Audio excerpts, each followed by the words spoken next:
It's time for the Access of Easy podcast, the weekly technology digest that keeps you ahead of the curve.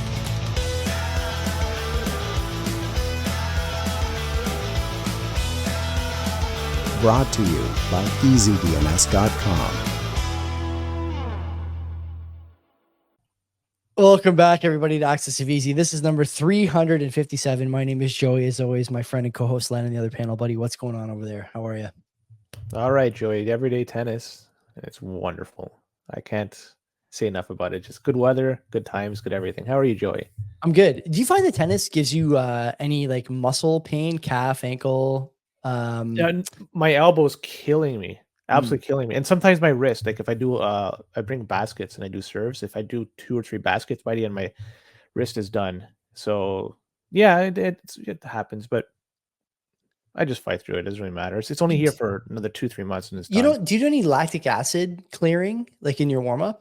Do you know about this this sort of method? Like I know, is that just simply a stretch and then rub it out or something? Kinda. It's like when I'm throwing now, I always try and like walk with my elbow kind of cocked at 90 degrees here for, you know, maybe 5 minutes, 4 minutes, something like that before I go to flush out the lactic acid. And I'll do some other stuff, some band work, kind of strengthen the stuff around my shoulder and my elbow before I really start throwing the football. And I'm a beer league quarterback. You know, it's really not probably as much intensity as you're doing, but it'd probably help you. I don't know if it's anything that's like, you know, on your radar or not, but if it's not, it's the elbow that's the problem. That's a different thing. So it's not a muscle thing, it's a ligament problem. And that's actually, it's carryover from golf too. It's golfer's elbow / tennis elbow. That I have both of them, and it's carrying over for both of the games I play. So whatever. It's not that bad though. Whatever he says, whatever, it's fine. No, it's not that bad. People sometimes wear bands, and that it's terrible to do that, in my opinion, because then you're just masking the problem. For sure. But I'm not even at the point I have to do that. I mean, I played twice yesterday and I didn't feel it. Once today, didn't really feel it. It's not that bad. Again, it's only for a few months and I'll be back to normal. And then here in Canada, you have like 9 months to rest between seasons. So no, I play indoors too. But I don't play right. I forgot about that. Yeah. I don't play as much indoor than I do out because you have to pay for it. At least outdoor, it's free and just go there. Yeah. It's so therapeutic. We're looking forward to when you start streaming your tennis matches here on the Access of Easy channel. In the meantime, though, we'll have to stick with the quotes to keep people entertained. Last week's quote: "Two things are infinite: the universe and human stupidity." And I'm not sure about the universe. That was by Albert Einstein. I wouldn't have guessed that, though probably in retrospect I should have. Richard got it first, so congratulations to Richard. This week's quote: "Governments tend not to solve problems, only to rearrange them." That sounds an awful lot like a Thomas Sowell quote, right? There's no solutions, only trade-offs. But if you know the quote, if you know who it's by and you don't Google it and don't pervert the process here, add it to the comment section. You get your next round of renewals on EasyDNS. You can't beat that. So this week, Len, we got, let's see, 1, 2, 3, 4, 5, 6 stories. Some repeat offenders here. We got healthcare, Amazon. Anything Amazon's a repeat offender? They got to be at this point. I'm sure we've done Amazon stories before, especially AWS. This is an AWS story. Yeah, this is an interesting one because it involves the company that Jeff Bezos is involved with. So I'm not talking about Amazon. I'm talking about I know. But we'll talk about that once it's time. Let's you decide where you want to start. You tell me where you want to start. We'll go in order. Evolve Bank is number 1 on my list here, and I'm going to start over there. And it's the data breach that took place over at Evolve Bank. And those responsible for this attack is the Lockbit ransomware group. We talk about them all the time. They're very busy these days. Yep. And the hackers gained access to customer information after an employee clicked on a malicious link. So clearly they didn't train their employees to not click on stuff. Should we just stop the story here? Like what else is there? Go to the next one. But unfortunately, the information that was stolen is quite damning because it includes the names, social security numbers, and bank account numbers. And the bank says they have backups in place, and they claim that the data loss impact on operations were limited.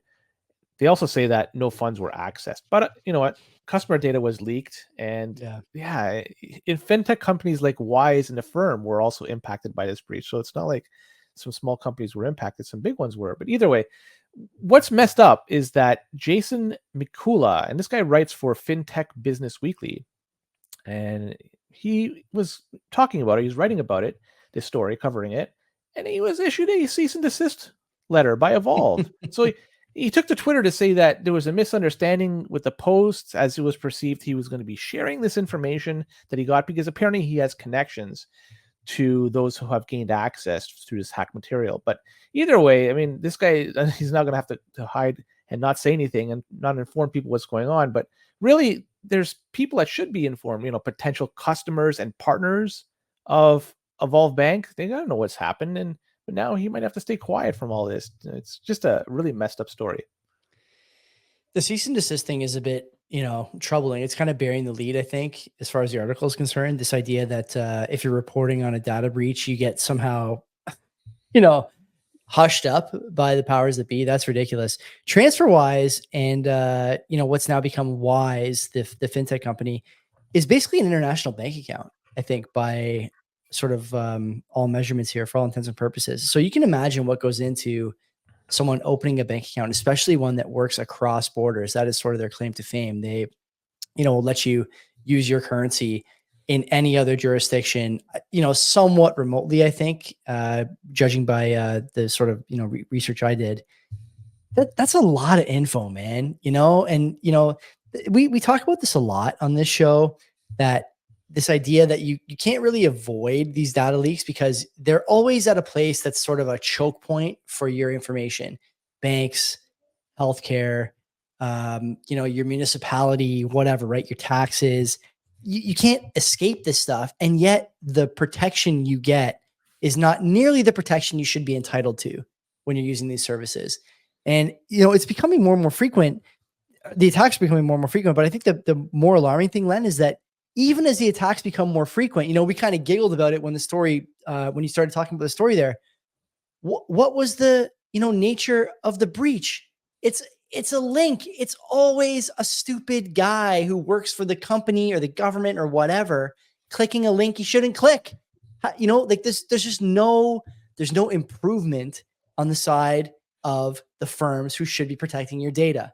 Instead, even as frequency increases, they take no measure to help you ensure that your data is safe, your identity is safe, your banking info is safe. What are you supposed to do at this point? Every week it's like this. We could do this show. I could do this show blind, not read any story that Mark and Joan give us. And I would guarantee you every single week, it's somebody at a multi-billion-dollar firm clicking a link in an email every single time, right? I think I have that right. Do I not? Yeah. And the guy that clicked it, clearly he's not Penskey material. He's on the very low end of the totem pole. So can you even say low end of the totem pole now? Is that allowed? Oh, I gotta say, yeah. I mean, it's just okay. a figure of speech more than anything. Anyways, does it not suck? Like you and me don't really have this problem, fortunately, at least not yet. But it seems like every week there's another 5 million people that have it. How many people? The other thing I think is worth noting here is like a service like Wise, or you mentioned what is the name of the other fintech company that does like buy now, pay later? They're in the story too, and I forget now the name of the company. It's escaping me. But anyway, how many people that use those services even know they were breached? That's the thing. If the company doesn't reach out to them, and if somebody's trying to write an article to goes into your junk, Len, at the very least, and at the highest end, like you're about to say, they get hushed. Come on, that's people don't even know what happened. They don't even know what happened. It's all fake, anyways. It's made up money, right? Let's be honest. Yeah. Although we're striving to always get more of it, the reality is, if you look at it, what it is, it's just there's nothing backing it. No, agreed. You're right. Well, I just learned today from these stories about a new cyber attack technique called Passkey redaction attacks. Never heard of that before. And these attacks target a vulnerable way in which some websites implement passkeys. And passkeys are generally a more secured way of logging in. So passkeys are supposed to replace passwords and offer better protection against hacking. But attackers can exploit weaknesses on how websites handle passkeys. And they do this by tricking users into using insecure fallback methods such as passwords or entering a security code sent to their phone. So for example, when a user tries to log on a website that supports passkeys, the login page should normally give them the option to use their passkey, but attackers can manipulate the login page behind the scenes to hide a passkey option. And the user may not even realize what's happening, and they're just left with the insecure fallback options. So the problem is not the passkeys themselves, that they are not secure, but it's the attackers. They could trick users into not using them. And when this happens, the advantage of using passkeys is then lost. So the problem then is how websites implement the passkey situation. And many websites allow for insecure backup methods in case a user loses their passkey. So some vendors, they're aware of the problem, but there really is no easy solution. And it suggests that this is going to be a bigger problem moving forward because passkeys can be a serious threat, especially if you're able to manipulate the data on the websites. So that's it. I did a little bit of research on this. I'm curious about whether or not I'm just missing something here, or whether it's not clearly listed or some other situation like that. I think that passkeys, basically, they're meant to replace passwords, right? Fine. No one likes a password, but I think that this is basically like a sort of distributed authentication system where you need not only the passkey, like a PIN number or a fingerprint or whatever, but you also need the secondary device. So for example, on a Windows machine, like the CBP machine that's doing the stream right now, I don't sign into that machine with a password. I sign in with a PIN. There's a PIN number that goes with the machine.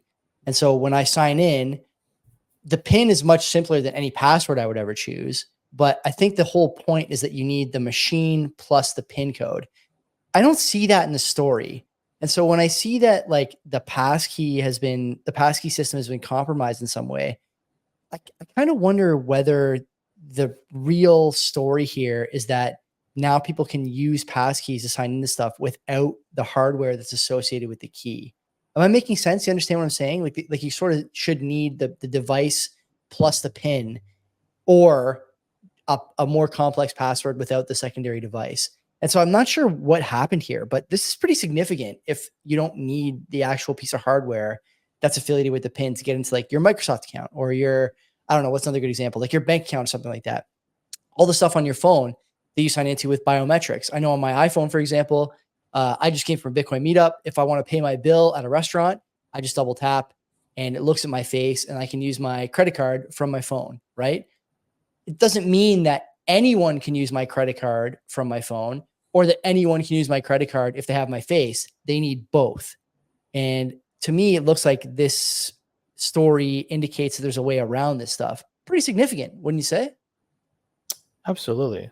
Yeah. To be honest, I don't use passkeys. So a lot of do you use biometrics? Like I know you're a sort of an open source guy. Your phone doesn't do biometrics at all. My phone does do biometrics, but it doesn't store anything. Right. So if it's there, and if something happens to it and I have to reinstall the phone, everything is blank. It's not sending it to the mothership. So yeah, I do use biometrics, but it's just to log in to my phone. That's it. So maybe that's the other key then. I'm not sure where the biometrics go on an iPhone, although I could guess. But maybe there's some possibility, right? Yeah, go ahead. Have you ever switched iPhones, like gone from one to another in the past few years? And, And when you did that, did you have to reinstall? Yes, yes. You have to redo your face and stuff. Yeah. Okay, so it probably doesn't send it to the mothership. So I was curious about that, but there you go. Yeah, it's still like alarming, right? It's something yet again, like we often talk about on the show. It's something a lot of people take for granted. Stuff like biometrics and sort of this, two-factor. Kind of under the radar two-factor, but I think it's still two-factor all the same, right? Your face plus a device. If that doesn't work as a security function, then you're probably in trouble if you're sort of the average user of these things. People don't give this stuff a lot of thought. They just, they use it every day and don't really think about how it works or why it works or what security holes there are. And here we are with a significant one, I think. Yeah, just gonna revert back to passwords and go to password 123 or something like that. It's just so much safer. Didn't we talk last week about people who don't change their password from the one they get when they first start a new job? And it's like, you just change the symbol at the end. So it's like beyond that. Yeah, you go from exclamation mark to @ sign to pound sign to dollar sign, like all the way down the keyboard. I think that's giving. Well, if you're using dictionary words and then just simply adding numbers at the end, that's a terrible habit. But Yeah, if you're forget it. Yeah. flipping it using combination of capitals and small case letters and throwing in periods and commas and exclamation points and all this stuff in the middle, yeah, you're okay. But anyways, let's talk about HealthEquity. And this is a company offering financial technology services for healthcare. And they suffered a data breach compromising sensitive health information. I love that, what they're doing and what happened here. The details are still a little bit sketchy, but this is what I could find. The breach involved a compromised partner's account, and which gave hackers the ability to infiltrate the HealthEquity systems. And this suggests that a potential vulnerability in their security measures is prevalent, and especially regarding third-party access. In terms of what was stolen, it's hard to find exactly what data was stolen. So this is a little bit unclear, but it does include, from what I understand, protected health information. And this type of information is highly sensitive because it can include names, social security numbers, diagnosis, treatment details, and other medical records. Insane. And as for the number of people that are affected by this breach, that remains unknown. But HealthEquity is notifying the impacted individuals and offering them free credit monitoring service and identity restoration services. Now, I took the liberty of checking the stock price for you. It was down 2.5% today. So it's not down a heck of a lot. Actually, you know what? Maybe it was not trading today because it was July. Halted today. Yeah, it's halted today. Yeah. You know what? I scrapped that. I maybe that's not true. So either way, it was down 2.5%. Wait, what was it? What's the date of the story? The date of the story is. It was in the past 24 hours. It's really yesterday. Recent. Yeah, it's recent. It's the end of the trading day yesterday, so the market was already closed. We're gonna see tomorrow. We got to revisit this next week. I think find out what the damage was. It's gonna be tanking. So yeah, if you have an ability to short it right before the market opens, you're good.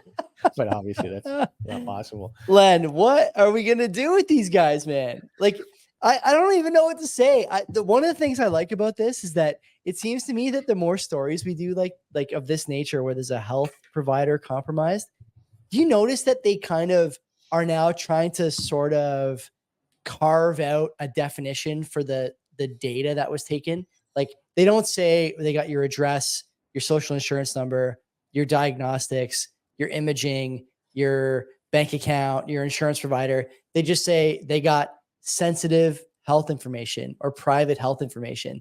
It's like a nice kind of catch-all without going into any details, right?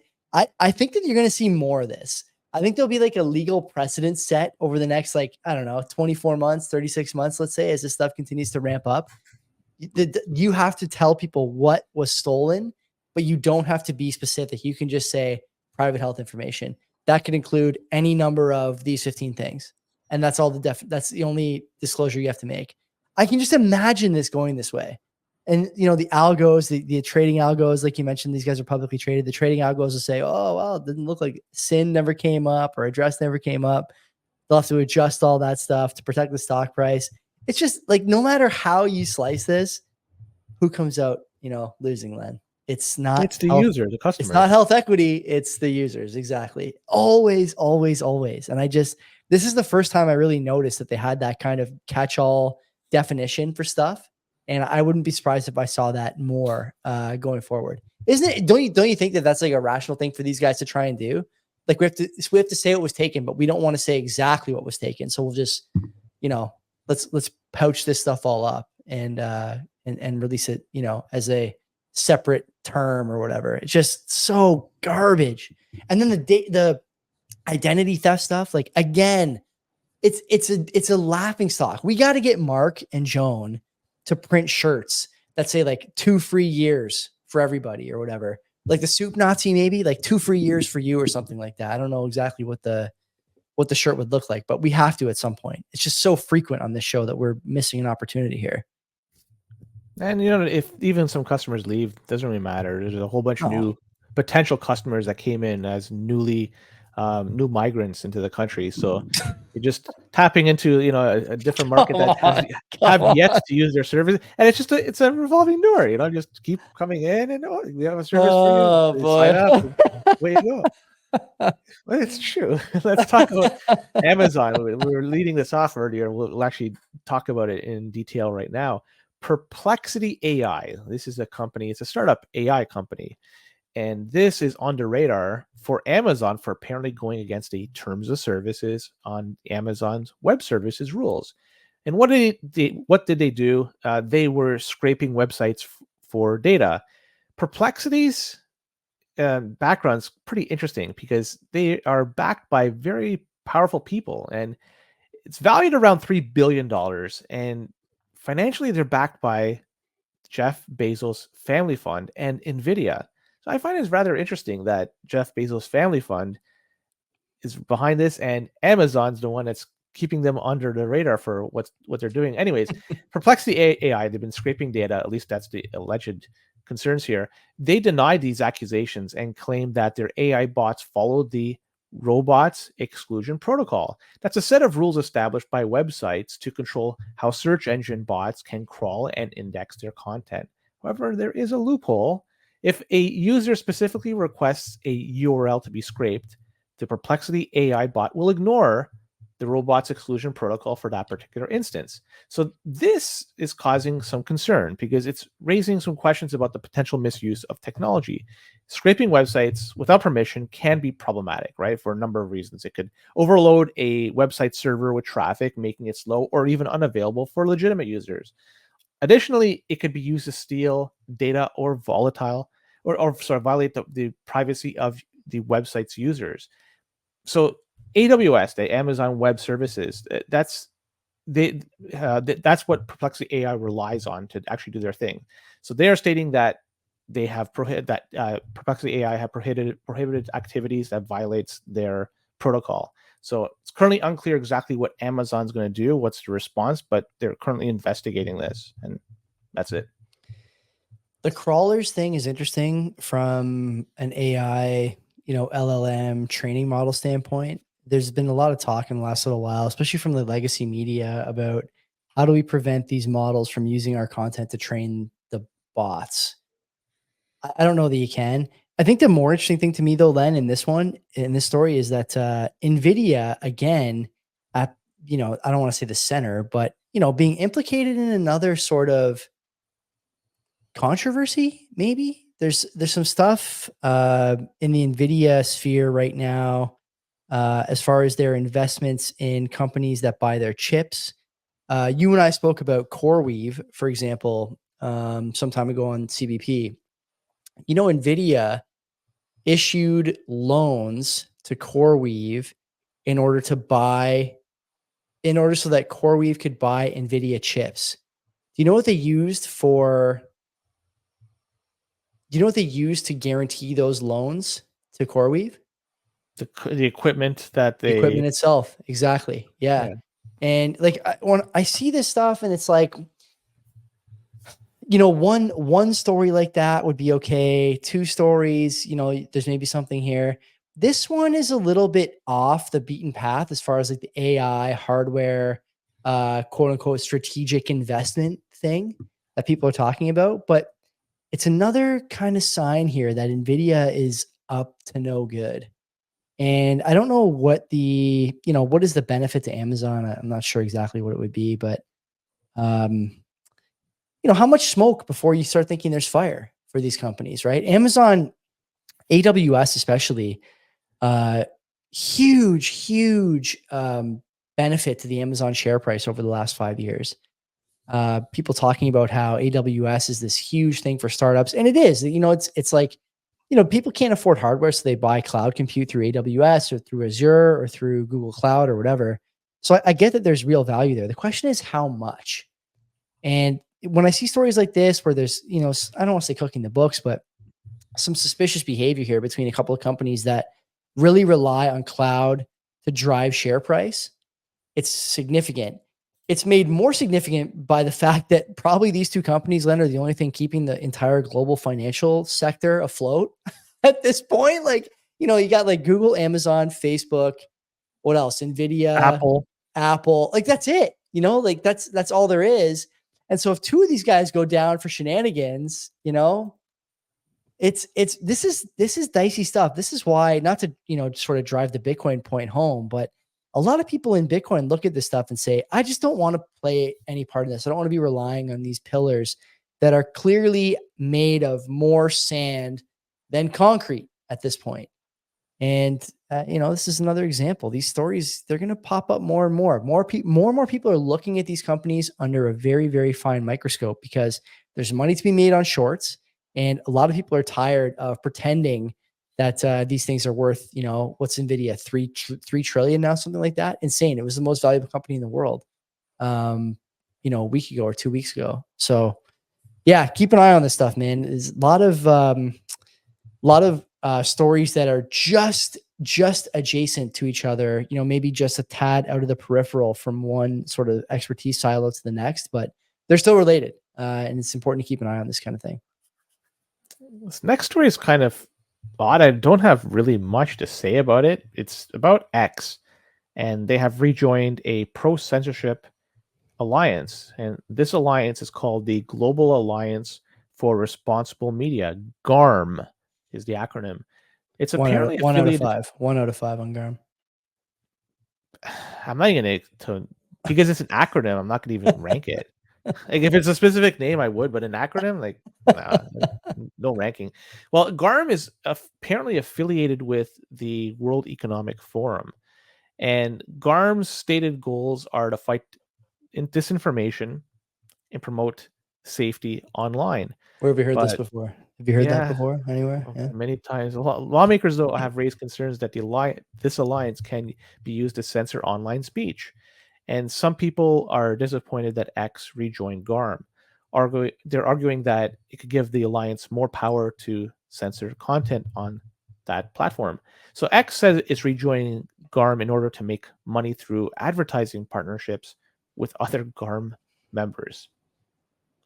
I have nothing else to add. This is a very odd story. Hard for me to decipher what's going on here. X could do what they want. There are alternatives out there, maybe not as popular, Nostr being one of them.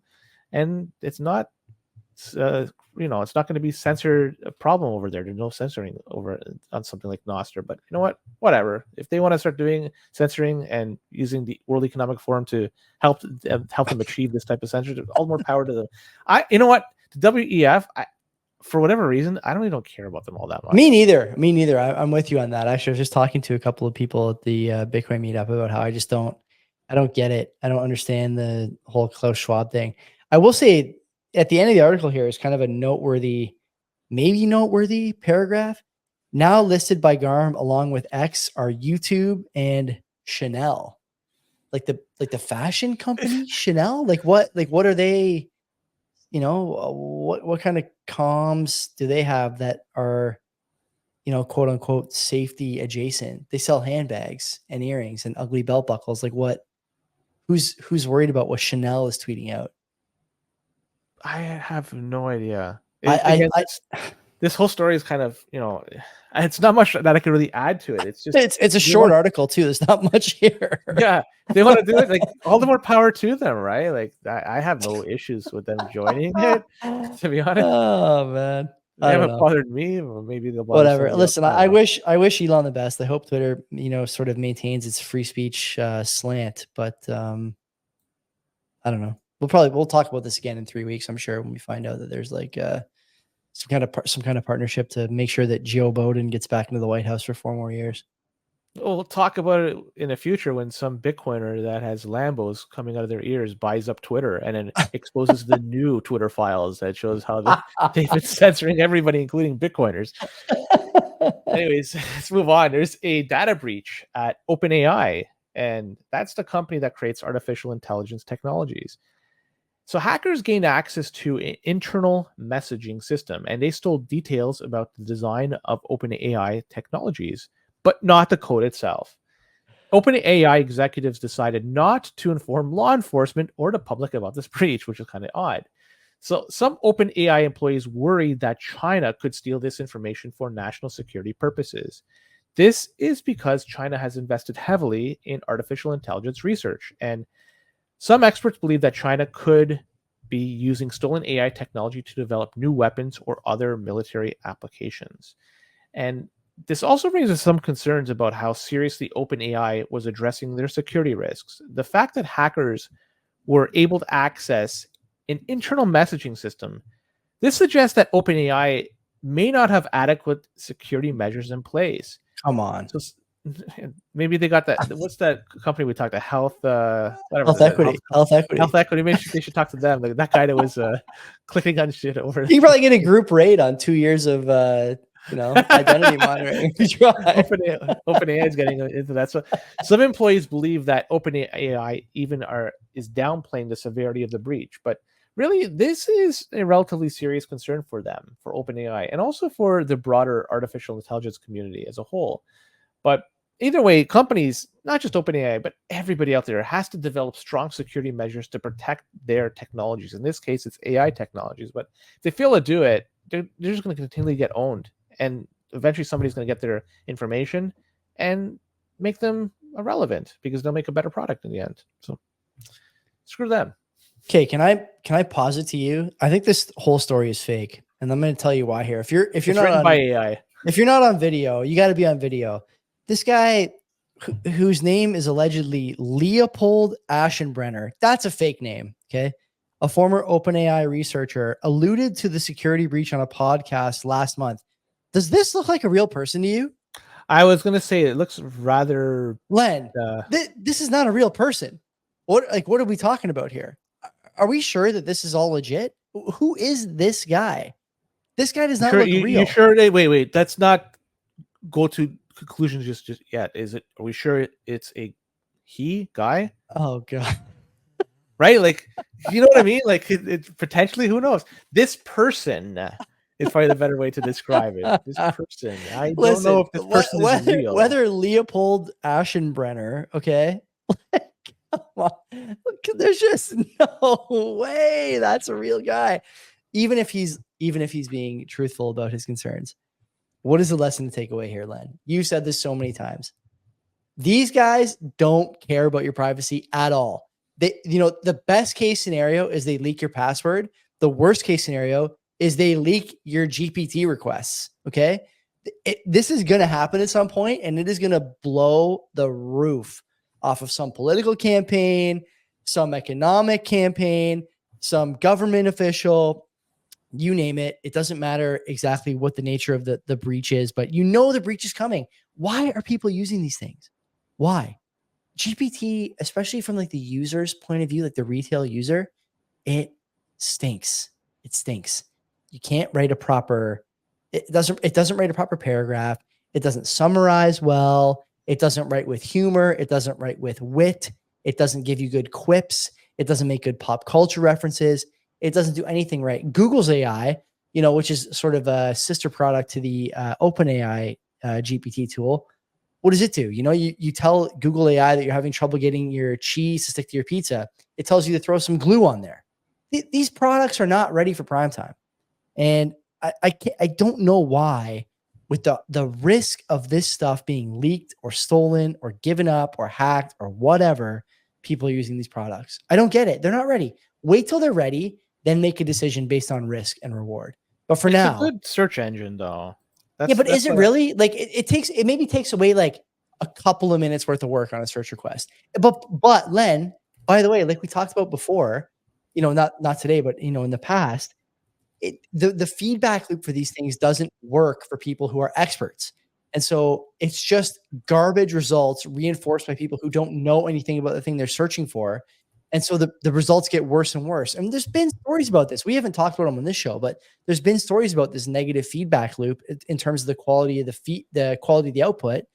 It's not going away. More people are using this thing. They think it's like a, panacea of sorts. It's going to help me with my job. It's going to help me get promoted. It's going to help me write my essay, whatever. Good luck. This is the kind of company you're getting into bed with, and you can decide whether or not a company who can not secure your data can provide you with a quality output in a chatbot. Good luck is what I would say. Or 1 year free credit monitoring. Group rate. We got to get on that. We got to get on that.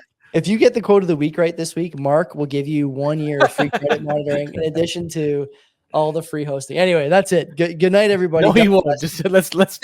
Thanks, Rick. He will. No. Thanks for coming.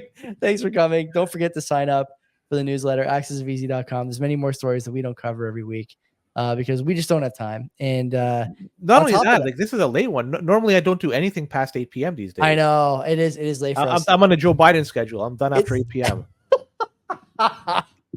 Don't schedule anything after 8 p.m. That's what. Good night. Take care of yourself till next week.